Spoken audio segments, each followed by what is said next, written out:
This is Professor Pete Alexander with the Winning at Business and Life podcast, where business leaders share their insights. It is 6 questions in 7 minutes because successful business leaders are busy and rarely have more time to spare. So let's get to it. Question number 1, in a few sentences, please tell me who you are and what you do. Well, I consider myself to be the connector of the unconnected and to be also the conduit of everybody else's greatness. That's the real answer to your question. What says or what you can read on LinkedIn is a little bit different, but it's much more boring. Well, and Angel, it is an absolute pleasure to have you on the show. Question number 2, and this one's going to be right up your alley. What is something that makes you smile and or laugh about working in your industry? Definitely when people are not aware of the consequences of what they do. That's definitely something that makes me smile all the time. I try to be extremely hard on myself, so that's why I try to laugh and smile as much as I can. I love it. I love it. Question number 3. I have a fictitious book with all the answers for business. What chapter would you think most companies should read? Well, it would probably be chapter number 13, because it's that level in the hotels,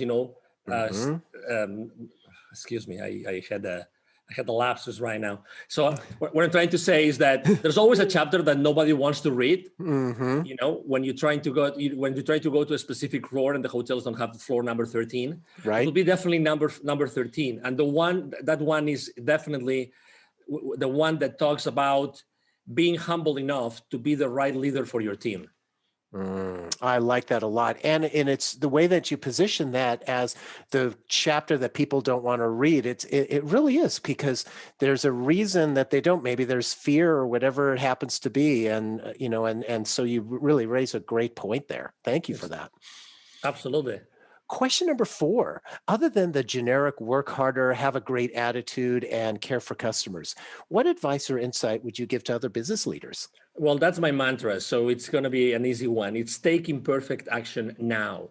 Take imperfect action now. I think that we are actually raised, we grow up being too hard on ourselves, as I said before, and we have to take too many precautions in order to do something and to show this to the world. I think that to be successful, you have to start literally showing your products, your services, who you really are on a very blunt, genuine way to the world.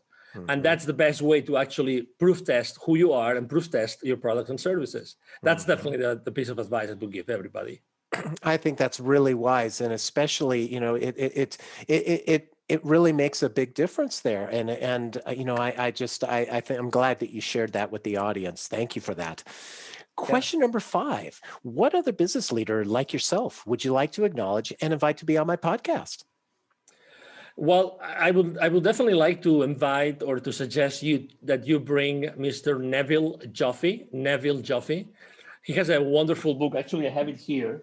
I didn't think of this, so I have it here. It's called The Baker's Dozen: Rules of Highly Successful Business Operators. This is a book that has not been published. It has been actually made in a very specific way with contributions of hundreds of C-level executives. So it's a very interesting book, and it's basically the legacy of Mr. 𝐁𝐵𝐿 Joffe, who has trained more than 20,000 C-level executives and business operators in large corporations in the world for the last 25 years. That's definitely my choice. Wow, thank you for that. I'm looking forward to actually reading that book, because especially if it's got contributions from all these different business leaders, you're getting a plethora of ideas, I assume, from that book. Absolutely, and he's a great guest. You'll see. Oh, wonderful. Well, thank you for that referral. I appreciate it. Absolutely. And our final question number 6. Please tell me about your first job. Well, my first job ever was when I was a kid. My father was the CEO. I was literally 12 years old. My father was the CEO of a group of companies in Spain. I'm originally from near Barcelona in Spain. And one of those companies was a fish farm. So every single afternoon, my father would drive 1 hour and a half to go to the fish farm from the headquarters of the company. And I would go with him every single afternoon in order to put trouts, rainbow trouts, inside boxes. And I would get at that time we didn't have pesos, we had pesetas, in Spain. So Mm-hmm. I would literally get a specific amount of money. Actually, it was 5 pesetas for every single box that I would, put trouts on every single day. That was my first job ever. Was I not so happy with that money that summer? Oh my God.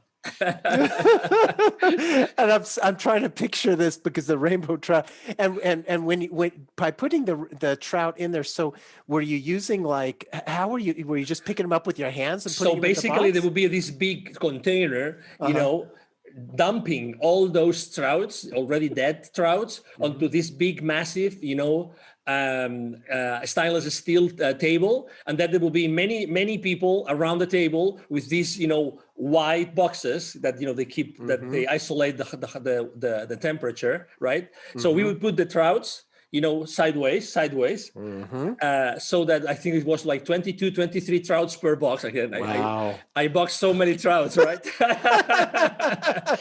And then, I would take them to a place, they would weigh them, and then they would put additional trouts, or they would take out trouts out of them. It would be 5 kilos per box. Oh my God. I think it's Wow. the first time ever I explained this story to anybody.